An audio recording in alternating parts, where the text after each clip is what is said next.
Debe de saber lo que pasa en Matacbarán, donde grupos delictivos de diferentes organizaciones criminales se mantienen desde sus guaridas para trastocar la paz social de Uruapan. La imagen era devastadora. Omar García Harfuch, el funcionario que sobrevivió a emboscadas, el rostro de la lucha contra los cárteles en la capital, se arrodillaba frente al ataúd de su hermano menor. Su voz quebrada apenas alcanzaba a decir, no quedarán sin castigo.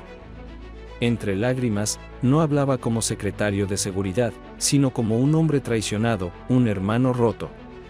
Y esa escena, en medio de un funeral blindado por soldados y marinos, fue el inicio de algo que parecía más un juramento de guerra que un adiós familiar. Pero, ¿cómo un duelo privado se convirtió en detonante de una confrontación que podría arrastrar a todo el país? Para entenderlo, hay que regresar al principio. Una carretera polvorienta en la costa grande de Guerrero, donde las montañas se funden con el Pacífico y la violencia es pan de cada día. Ahí, Eric García Harfuch, un empresario de 38 años, conducía su pick-up entre cafetales y huertos de limón. No era policía, no era militar, era el hermano menor del hombre que más odio acumula en las filas del CJNG. Y esa noche, el cártel decidió cobrar la factura. 3 camionetas blindadas, pintadas de negro mate, aparecieron como espectros en la oscuridad. Eran hombres del CJNG, el mismo grupo que en 2020 intentó acabar con Omar a plena luz del día en Lomas de Chapultepec. Los sicarios no buscaban robar ni extorsionar, su blanco era claro. Cuando Eric frenó en seco, el fuego comenzó. Balas de AK-47 y rifles Barrett calibre 50 perforaban la camioneta como si fuera de papel. Los vidrios explotaban en 1000 fragmentos afilados, y el rugido de los disparos se escuchaba a kilómetros.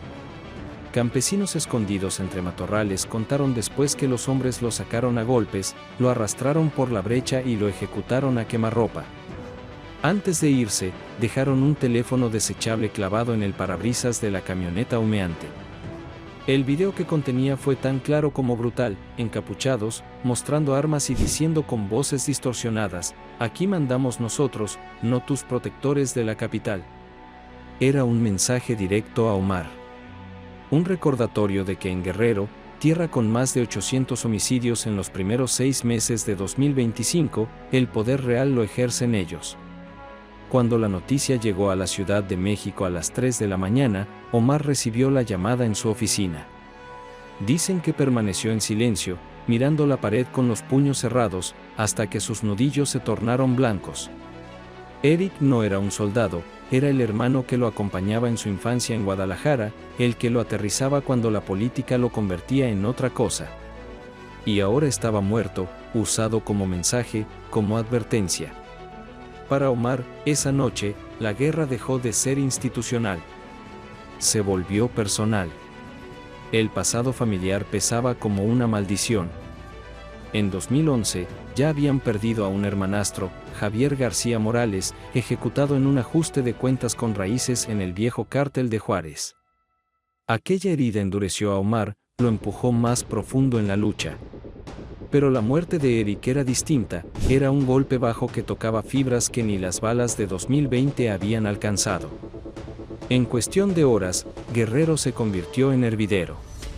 Policías acordonaron la escena, filtraron fotos del cuerpo, y las redes se llenaron de indignación. Hashtags como Justicia para Eric inundaron X, mientras el gobernador prometía justicia que pocos creyeron. En Guerrero, las promesas son viento. 3 días después, Coyuca de Catalán amaneció convertido en fortaleza. Helicópteros Black Hawk de la Sedena cortaban el cielo desde temprano, sus aspas rugiendo sobre las casas de adobe. La Guardia Nacional desplegó 200 hombres en un perímetro de 1 kilómetro, francotiradores en los techos y camionetas blindadas bloqueando las calles empedradas. No era un simple funeral, era un operativo de alto riesgo en tierra dominada por el CJNG. La madre de los Harfuch, Doña María, llegó apoyada en un bastón, con el rostro marcado por arrugas que parecían mapas de dolor. La viuda de Eric sostenía a sus 2 hijos pequeños que miraban con ojos desorbitados las armas largas que los escoltaban. Y en medio, Omar. Vestido de negro impecable, pero con la mirada roja de noches en vela. Su sola presencia transformaba la ceremonia en un mensaje político: el Estado no se iba a doblar, pero tampoco iba a perdonar. La capilla, humilde, de concreto y vitrales opacos, se llenó de 70 personas. Familiares, vecinos, políticos locales y una delegación de la Marina encabezada por un almirante de alto rango. En el centro, el ataúd de madera de cedro con la bandera tricolor encima. Velas encendidas y coronas de flores enviadas desde la capital completaban la escena. El sacerdote intentó hablar de perdón, pero nadie lo escuchaba. Todos miraban a Omar, esperando el momento en que el león herido rugiera. Ese momento llegó. Al acercarse al féretro, Omar se arrodilló, acarició la madera fría y murmuró entre lágrimas: «Hermano, te fallé, esto no termina aquí». Se levantó con los ojos ardiendo y se giró hacia un general presente. Con voz firme, pronunció: «Mi general, ya no es mi guerra. Es la de todos. Estos cobardes no distinguen entre civiles y soldados. Si no actuamos ahora, Guerrero será su feudo eterno». Los presentes quedaron petrificados.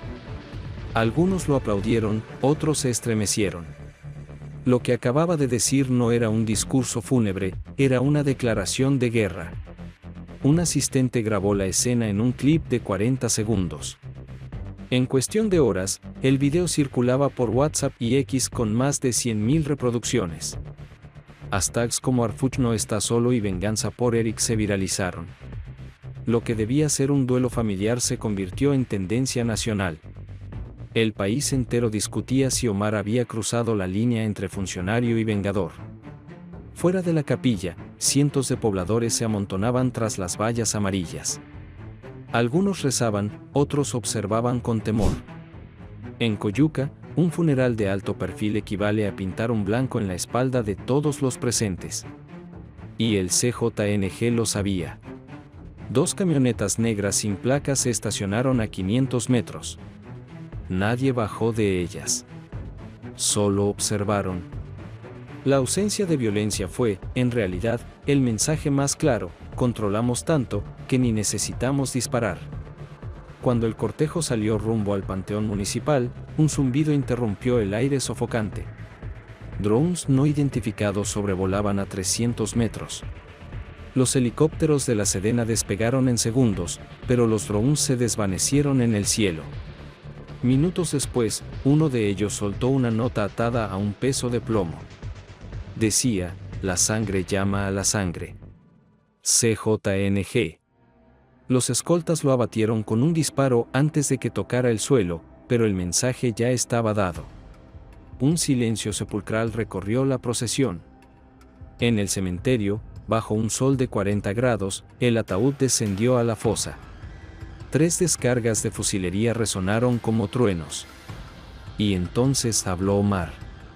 Frente al hoyo abierto, con la voz quebrada pero firme, prometió: «Mi hermano era la luz de esta familia. Hoy juro por su memoria que los responsables pagarán, no con palabras, sino con acciones». El aplauso fue ensordecedor, pero también temeroso. Porque en México, cuando un Arfuch promete venganza, significa que el tablero político y criminal está a punto de moverse. La escena llegó de inmediato a Palacio Nacional.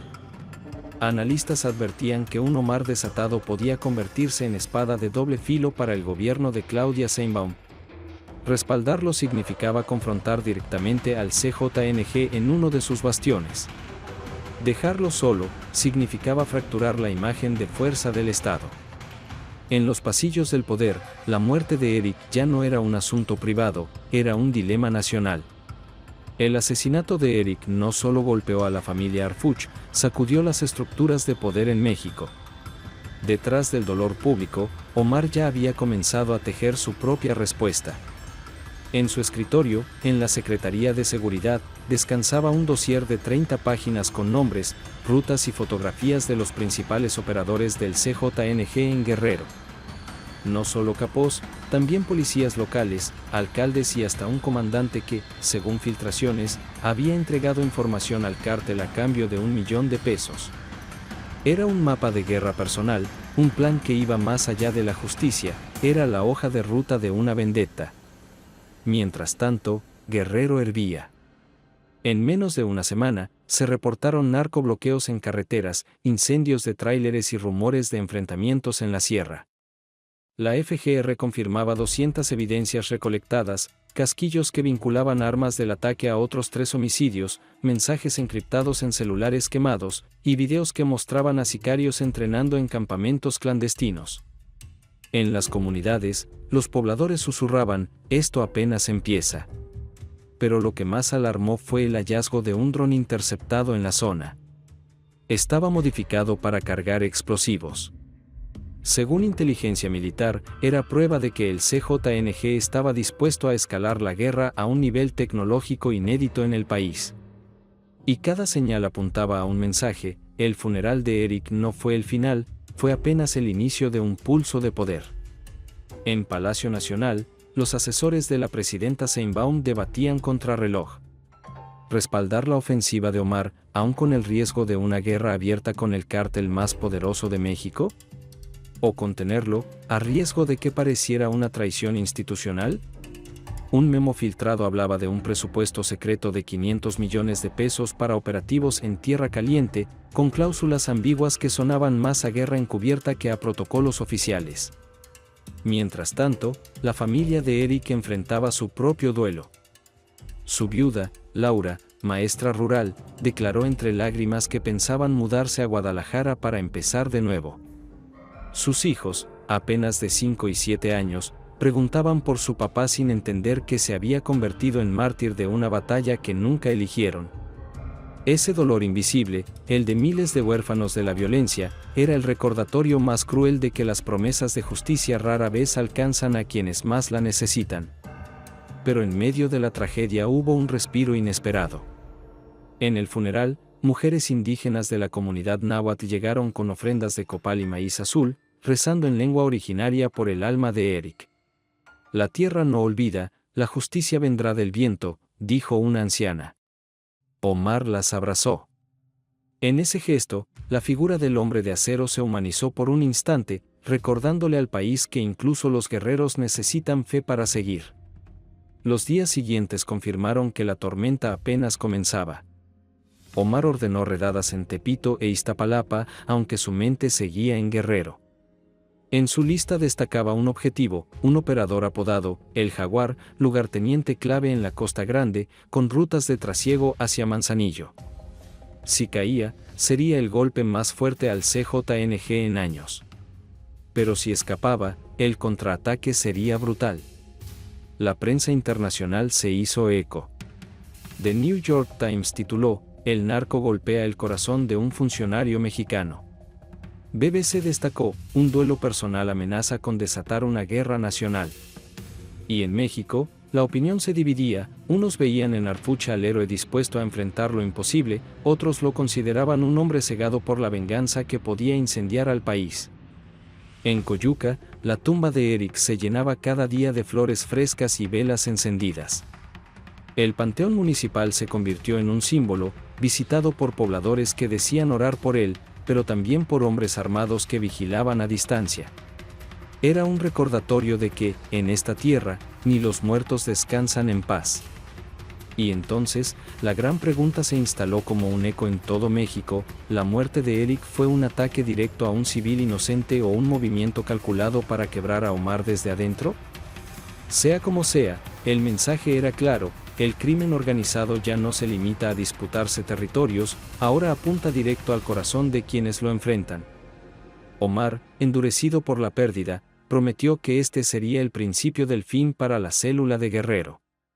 Pero en un país donde 9 de cada 10 crímenes quedan impunes, sus palabras sonaron tanto a esperanza como a advertencia.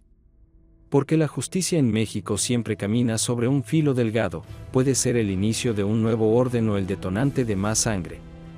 La historia de Eric es, al final, la radiografía de un México que llora en funerales blindados y teme en silencios colectivos. Una historia donde la guerra contra el narco dejó de ser estadística y se convirtió en tragedia familiar. Y donde cada promesa de justicia es también una amenaza velada de más violencia. Así que te pregunto a ti: ¿Crees que la muerte de Eric marcará el principio de la caída del CJNG en Guerrero, o será recordada como el incendio que desató una guerra aún más cruenta? Suscríbete, comparte y mantente alerta, porque lo que viene podría redefinir no solo a Guerrero, sino al futuro de todo el país.